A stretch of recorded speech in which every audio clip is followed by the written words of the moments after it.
खूप साऱ्या गोष्टी असतात जेणेकरून की नोकरी करणार तर त्यावेळेला वचनबद्ध असतो आपण की ही नोकरी काटेकोरपणे केली पाहिजे.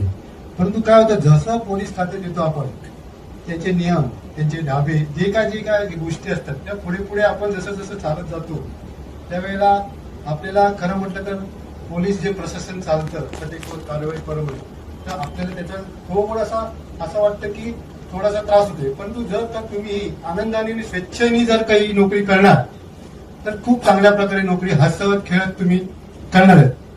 त्याचबरोबर आता हा जो कार्यक्रम ठेवलेला आहे हा एकदम म्हणजे कसं आपल्या आनंदातील एक ठेवा आहे जेणेकरून की वरिष्ठांनी आपल्याला जी आता यापूर्वी तर काय असे कार्यक्रम होत नव्हते, कारण की याच्यापूर्वी पोलीस नाईक म्हणा किंवा पोलीस हवालदार हे जे पदभार आपण घेतले ते वरिष्ठांच्याकडे झाले.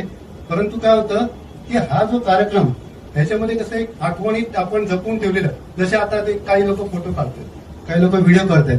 आमच्या मॅडम सुद्धा वरिष्ठ मॅडम बसलेले आहेत, एसीबी मॅडम बसलेले आहेत, धन्यवाद. तर यांनी सुद्धा बघितला कार्यक्रम जेणेकरून कसं एक आत्मविश्वास वाटतो. आपले कुटुंब यांनी सुद्धा एक कधी या कार्यक्रमाला हजेरी लावली नसते आणि या निमित्ताने ते जर का या ठिकाणी येतात आणि त्यांच्याबरोबर जर का फोटो होतो काढला जातो आणि वरिष्ठ सुद्धा आपले त्याबरोबर फोटोमध्ये असतात तर हे आपण कसं आयुष्यभरासाठी एक आठवण असते आणि हे फोटो आपण कुठेतरी आपल्या आठवणीच्या कप्प्यामध्ये राहतात. आणि हे फोटो आता जर का कोणी जर का आपल्याला शेअर केले हे फोटो तर आपण ही एक आठवण, एक यादगार आणि एक फोटो आपण एक म्हणजे भिंतीवरती लावतो आणि म्हणतो बघा हे असे वरिष्ठ होते आणि मॅडम होत्या आणि म्हणजे चांगला उपक्रम राबवलेला आहे असं मी तर म्हणतो.